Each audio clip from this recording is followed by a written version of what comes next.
All right, we're ready for the grand assault now. Let us do this. Boom. Oh! Is this enough, though?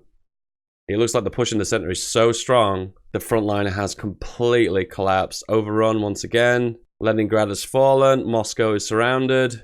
Hey, I'm FeedBackGaming, guy who plays lots of Hearts of Iron. People ask me, are you bored with Hearts of Iron yet? No, and I never will be. I'm always hungry for more. I asked you guys, could you get 3,000 likes? And if we could, we'd play Motorized Artillery Only Germany. You guys destroyed it. 4,478 likes. What? Unbelievable. At this point, I usually say, why don't you like this video if you want more Hearts of Iron 4? But why don't you try out this? Or this, or this, or this, or this, or this, or this, or this, or this, or this, or this. Give it a try. You might like it. So, what are we doing today? Our objective is to break Germany by showing you the most broken division template ever. And why not? And I'll also throw in there an ability for us to rush the focus tree. That's right, we can do Anschluss, we can demand Sudeten in 1936. So let's demonstrate the start of Germany. Motorized artillery only. The first focus is Rhineland. We need basic machine tools, we need construction, and we need electronic mechanical engineering. Now this may come a bit of a surprise, but we're not going to go for mobile warfare, and we're not going to go for superior firepower. The best doctrine tree for motorized artillery is Grand Battle Plan. Why do you ask that? Well, that 20% of superior firepower doesn't apply to artillery battalions. The breakthrough only applies to tanks on mobile warfare, but beautifully, down assault, we get to take advantage of the planning bonus and a few bonuses that apply to the entire army. So, to pull this off effectively, we need a decent motorized division and we need a decent air force to back it up as well. So we don't need the tanks anymore. We are going to make a stack of motorized. We are going to go crazy on the planes. And of course, we need to go kind of crazy on the artillery as well. Now, a normal Germany would focus on synthetics at the start of the game, getting a nice oil base up, exercising the fleet, exercising the air force. They're all going to be required, but at the start of the game this time around, we're going to focus primarily on the economy, and we're going to build loads of civilian factories. There is one achievement in Hearts of Iron 4 Manned Guns that is like no other, and it is the 13 Minutes of Hell achievement. I must start as Poland in 1939 and inflict 1.8 million casualties to Germany. If this video gets 5k likes, I will do that achievement on my next video. 5k likes. Is it possible? So we're going to need a few divisions to begin with. Ideally, probably another 18. These divisions aren't going to be used, but we are going to deploy them as soon as we can, and you'll see the spicy little trick that I'm about to pull off in this video. So it doesn't matter the strength of these divisions, so we'll deploy them as soon as we can. We're going to go for the silent workhorses early on. We're going to try and stack as much political power as possible. Focus primarily on making these new divisions. Silent workhorse part 2. All right, we've deployed those divisions early, form them into a big army, and convert them all to motorized. This should mean our total army size should go up exponentially. And as per day, the extra manpower ticks into our overall manpower in the field until we get 550, and then we can go for an exceptionally early Anschluss. Oh, but that's not all. We need another 24 divisions that we can prioritize and make even more of, because we need to push this manpower in the field even higher to rush our focus tree. Heinz Guderian is now an expert of Grand Battle Plan, because that's what we're doing. Oh, what's this? A new bunch of divisions from Austria? We better add those to the army too, and also convert them to motorized. Oh, and what's this? Looking at a little bit of working conditions and also raids of the other parties. That way we can get as much stability as possible, as early as possible. Let's do Eastern claims. Got a bunch of divisions here that we can deploy early. Deploy them as soon as possible, and then slap on the motorized. And this now gives us just enough. All right, deploy these divisions as early as we can, convert them to motorized. And now we have the ability to demand the Sudeten and Slovenia in 1936. All right, let's do Sudeten now. And it wouldn't be motorized rocket artillery if we didn't get artillery, right? The most glorious conquest when I don't even have to lift a finger. So we rush prepared defense. Don't mind if I do. Because I'm hungry for the combat experience, I'm going to give 10,000 guns to China. I want more. Just more. Fate of Yugoslavia. Annex it all. Seems we're making this the most wonky game possible. Let's go free trade. Carve up Greece? Yeah, sure. And Greece has said, nope. There's going to be a little focus on Navy, but this is my supplement Navy. We'll just go with the design templates we start with. 2 battleships and a destroyer that'll trickle into our main fleet. To mix things up just a little bit, we're going to go for maintenance companies. This means we get to look after the equipment we've got and hold on to it for a little bit longer. And plus we get the added extra capture ratio bonus, which is also sweet too. Okay, let's make the division. So, motorized. Motorized. If you've not already guessed, more motorized. Voila! This is what we're going to go with. Seeing as our economy is doing so well, we can import just a wee bit of rubber and also some tungsten too, and that'll just keep the production going, particularly on artillery and motorized, which we're very far behind on right now. Czechoslovakia? Czechoslovakia? I'll have all of it, thank you. We're also going to go for logistics companies. Why, you ask? Well, not only do they reduce supply consumption, but they also now reduce fuel consumption by a small amount, which is handy if you've got a fully motorized army, which we will. I'm neglecting my navy in this game, but if you'd like to watch a series where I don't neglect my navy as Germany and I go full navy Germany, you might like this video. We maxed out our fuel reserves, so there's no point holding on to fuel and just sitting on it. We'll exercise our pilots now. We're also going to go for the division attrition reduction. This means we can hold on to our trucks for longer. Right, let's split off our army now. We have 12 trucks that are going to be in reserve. And we have 2 armies that we can put on the front line. I'm not even going to defend East Prussia. Like, that's how I know how well these divisions are going to do in combat. And do you know what we need as well? We need some new blood, okay? Let's go for a brand new field marshal and fresh new generals. Marco Muller and this guy, Frederick Paulus. You know, someone's going to tell me in the comments that these guys were awful and they did a horrendously bad job at whatever they did. Well, this is great because this is their opportunity to redeem themselves. Hey! It's trivia time. Now this is the toughest trivia question that I have ever done. If you know this one, you are simply, no shadow of a doubt, a genius. Which World War II leader had the largest mustache? Which World War II leader had the largest mustache? If you know, comment below. We have to work on weapons and equipment too, because they always give bonuses towards motorized, so this is essential as well. Oh, this is nice to know. I never actually knew this. So when you're exercising your motorized divisions or tank divisions, they're using fuel. I wonder why it was dipping down and I wasn't sure where the fuel was coming from. It looks like it uses less than normal regular fuel consumption. Okay, we're gonna need some fuel to keep the economy going. We'll get that from Europe and it's gonna be all from Romania. Nope, that still isn't enough. We need to get some from the Netherlands then. Nope, that still isn't enough. Let's get some from the Soviet Union then. Okay, there we go. That's just enough. Wow, that's an insane amount of fuel that I'm using. All right, we're good to go. Poland is in our sights. We just need to wait for our fuel reserves to max out, and then we're good to go. So this is the plan. We are going to activate our order. We're all going to simultaneously attack, and we are going to go for aggressive order. You need organization first. All right, let's go. Let's see how this pans out. I'm so nervous. What is going to happen? And I think this is a success. What you'll tend to find with this is there'll be a lot of overruns just due to the fact that we've got so much speed in our frontline army. Boys, there's always an opportunity for an encirclement and we should always take it. Ooh, slightly more difficult than I expected to be. I expected to get a lot of overruns and they'll never be able to recover on their front line, but they've not. What I'm going to do is I'm going to pause, let them move back into position, and then fire a staff office plan. Okay, logistics time and maintenance. More than likely it'll make more problems with guns. And it has. Alright, we push them back to Danzig. Can we close this pocket? A lot of divisions here. We're going to have to keep pushing over and over again into them. Every division that we smush gets encircled.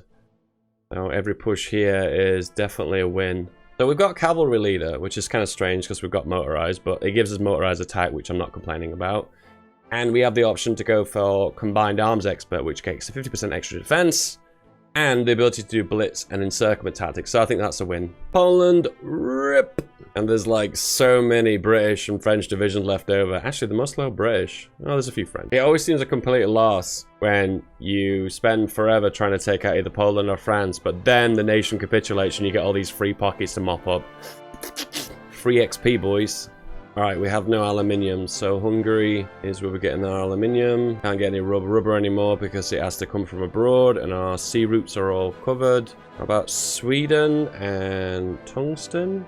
No, it's not worth it. Having a slight few repair problems because we're getting bombed so heavily. When we fix this, then we'll proceed on and push into the lowlands. Oh, I blinked and the Netherlands joined the Allies. Okay, whatever, I'm cool with that.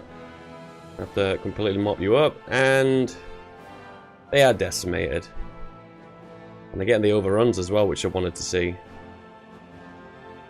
Okay, so this is the plan. We've got our 2 armies. This one is going to cover the Belgian front. And the second army is going to push directly through the narrowest part of Belgium in the north. And then push into France and just knock them out immediately. And they have a lot of divisions because it's late 1940. This is a very strong France. So the only way we're going to get them is to knock them out quickly. Enemy bombing has reduced our war support by 29%. Well, there's a lesson for you. Always intercept the enemy bombers. To make it worse, it's caused mutinies to fire. Wow. Well, hello, hello, hello. What do we have here? Looks like the Italians have failed in Greece for a change. And we have a new front line. Let's mop up this mess. Can we do a blitz through the Austrian Alps? Let's see. It does look like we can. Easy. Damn. Oh, the overruns. Beautiful. Just a little cut off here. And, nice. Oh, I never noticed this, but Greece has a lot more victory points now. They must have just added those. Nice. The Soviets are justifying on us. There's one way around that. Would you like half of Poland? Rip. Greece. Get down our garrisons here and defend the coastline. Okay, it's time. I'm going to assign all of my air wings to my main army, and I'm going to push into the Netherlands. The main guy is going to attack. The other guy is going to be on a slight delay. And he is going to scoot around Sherborne. You are going to scoot in more of the north. That should be enough to take out French. Let's see how this goes. Oh, look, no divisions on the front line. Annihilated. Oh no! Britain! What have you done? You didn't Dunkirk quick enough. And why not? I'm not going to forget about Luxembourg, am I? Come on, be real. Alright, we've got loads of mills now, so we're going to add that one to the motorized that we've been behind on for a very long time. We're going to focus on our air force. We need more guns as well. That is looking pretty sweet. Pressure to Yugoslavia. What Yugoslavia? Completed our doctrines, 941, that's insane. I use a lot of 100% XP boosts, and it definitely works. But this is the highlight of the video, my push into the Soviet Union. We need the maximum level of infrastructure. That means when we push, we'll have the maximum speed, highest reinforce rate, and most likely chance to overrun them. The plan is this, we literally obliterate their front line completely before they even get a chance to reinforce, and therefore when we break out from Belarus and Ukraine, they'll have no divisions left. That is the plan. That's how I've imagined it in my head. Is that how it's going to work? I don't know. Also important not to neglect our air doctrine, so we're going to go for close air support maxed out, get that max air superiority. So the biggest issue we're behind on at the moment is motorized. I couldn't even comprehend how much motorized I would need for this. So we're going to have to produce as much as we can, really. One of the other downsides as well is we need a lot of rubber to keep this going. We're producing lots of refiners to try and keep it with the production, but a lot of rubber. We need the most military factories, so we're going to have to go for the harshest occupation law. That gives us access to all of the factories. Downside is that we're going to need a lot of suppression divisions to keep this down. Actually, now think about it, we've got lots of manpower, so we can make these divisions actually particularly big. Let's go for something like 24 combat width. It's come to the realization that we're never going to have enough rubber, even if we do make a ridiculous amount of refineries. So, with great sadness, we are going to come off free trade. That should give us a ridiculous amount of rubber, and it has. Now we can produce 125 motorized per day. Wow! Right, we've maxed out artillery, so we're doing the most amount of damage that we can do. Getting air superiority, which helps reduce their overall defense on the front line, which is going to be handy. Need a few airports. Mexico has joined the war. Speaking of Mexico, have you seen my series where I do Super Mexico, and I pretty much obliterate all of the Americas? Might want to check that video out. And I don't go for Trotsky. Okay, we need another 2 of these armies. And we're lacking motorized for a change. Luckily, we're not actually that far behind, so we could make 48 of these. And this just puts us behind on motorized again. Okay, so we're training another 48 of these. 2 more armies of motorized rocket artillery. And the only thing we're behind on is motorized. And luckily, we're only behind by half a year, 6 months, so that's not too bad. Right, we could deploy all the divisions, which I am going to do immediately, and then we can start training them. Other 2 armies. We'll give this to some more experienced generals. You'll do, and you'll do. So there's quite a few things to put into this to make it the perfect division for the assault. Once we've got awesome speed. On hindsight, I did think about it, and probably signal companies would have been a good choice here as well. Probably getting rid of the maintenance for signals, just so they get into battle quicker, so therefore they do more damage. The extra 25% extra modifier is super useful too. Extra soft attack, in this case, trying to go for the latest artillery as quick as possible. Attack as much as that soft as possible. Same for infantry equipment too. And plus all the infantry given attacks at the top. These all apply to motorized and cavalry. All I'm waiting for now is these 2 new armies to go level 3. And then we're good to go. Also thing to note as well, if you go for the encryption and decryption advantage, that gives you a slight attack bonus, which is handy if you want to get that slight edge. The Soviet Union is justifying on us. How convenient. Alright, let's prep for this. So the armies are ready. We just need to get everyone in position on this front line. Ideally, Eastern Poland. Need to make sure all of them have their orders activated. Air superiority and close air support. More air crews for the air efficiency is always handy. Everyone needs to be on aggressive.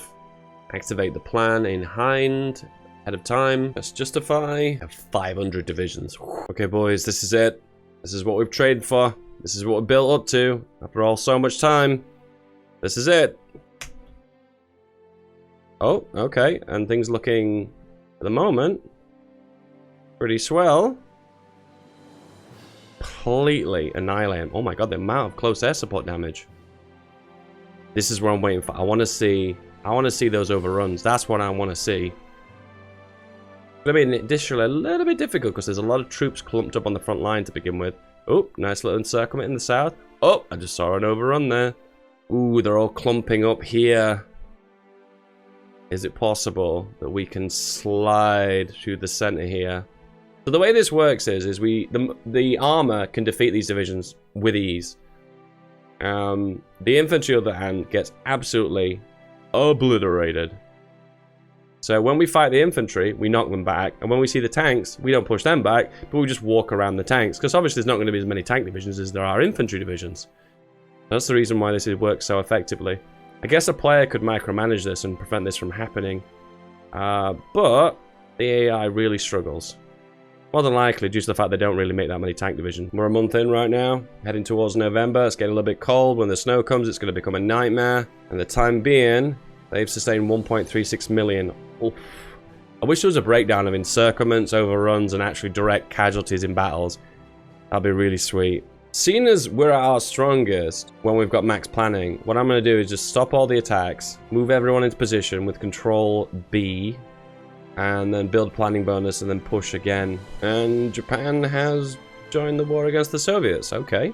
Oh no, I've just spotted this as well. Italy's in the Greater East Prosperity Sphere, and we're green across the board. We can go.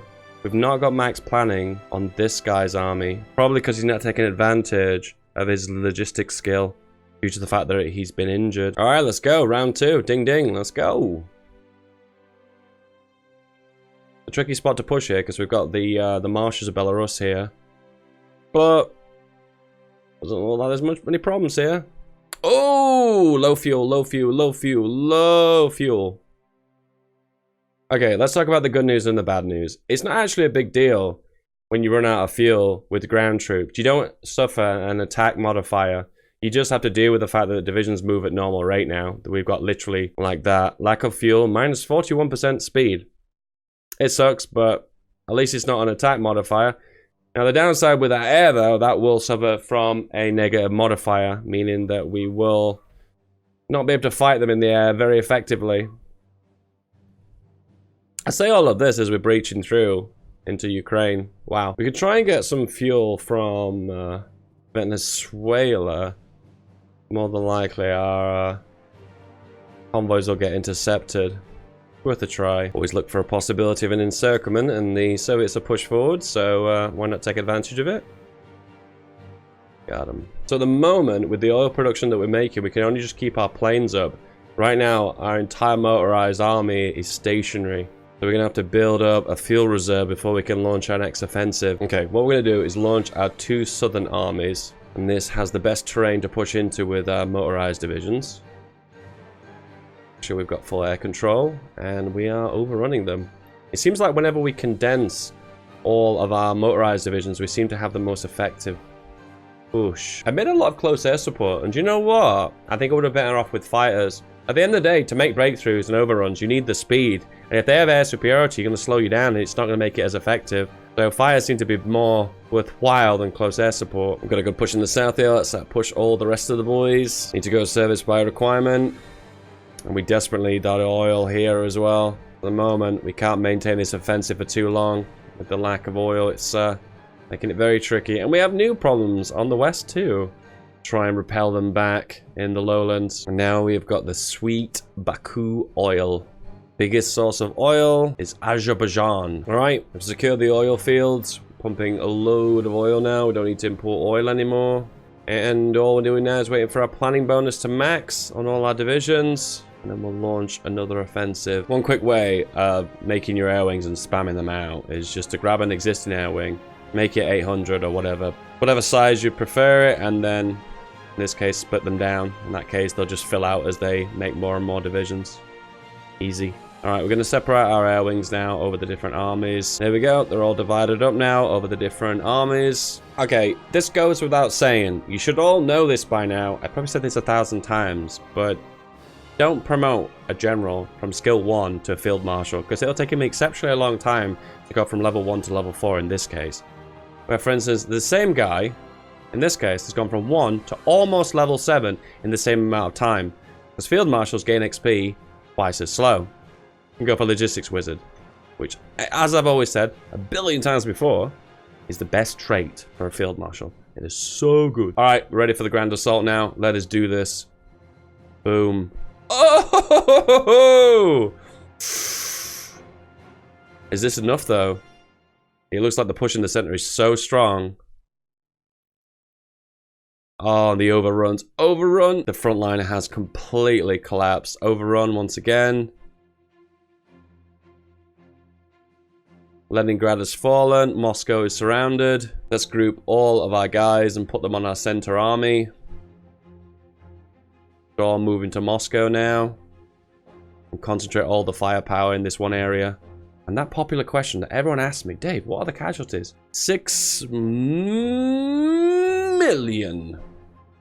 We've lost about 400,000. And when Moscow falls, the only one true capital that can replace Moscow is Gorky. Yeah, that's right. Done. A little bit earlier than usual. Probably because this area had been taken by Japan already. And we'll split the Urals and create a beautiful Eastern Empire. Oh, and then that bit. And that bit. That bit as well. Yay! To wrap up, let's see if we achieved our objectives. First of all, did we become an economic powerhouse? We have a total of 480 civilian factories. And finally, our generals, 3 boys. So this guy started out at level 1, he's now level 4, he's got a bunch of traits. He isn't really proficient at anything though, he's just a jack of all trades, kind of boring. This guy, on the other hand, is interestingly 7 in planning and 8 in logistics, which is kind of interesting how he's gone that way. He's got to level 7, which is pretty impressive. And this guy who got to level 6, almost level 7, has 10 in logistics. He has a 25% reduction in consumption of supply, which is really awesome. Yeah, this guy is really useful in like areas of the world where supplies are very hard to come by, such as Africa, middle of Asia, etc. Yeah, there we go. It is possible. It is doable. And it is very strong. But man, you've got to do everything just right to get it just right. You've got to get the right amount of oil, right amount of soft attack. You've got to prepare in advance with a lot of divisions. And I now end the game with a total amount of 144 40 combat width motorized divisions. Beautiful. Beautiful. As always, guys, if you did enjoy this video, don't forget to check out some of my How the Hearts of Iron 4 videos that are on my channel. And of course, if you've not already subscribed, hit that subscription button. And don't forget, if you don't hit the bell icon, your subscription means absolutely nothing. Anyway, I'll see you later. Goodbye.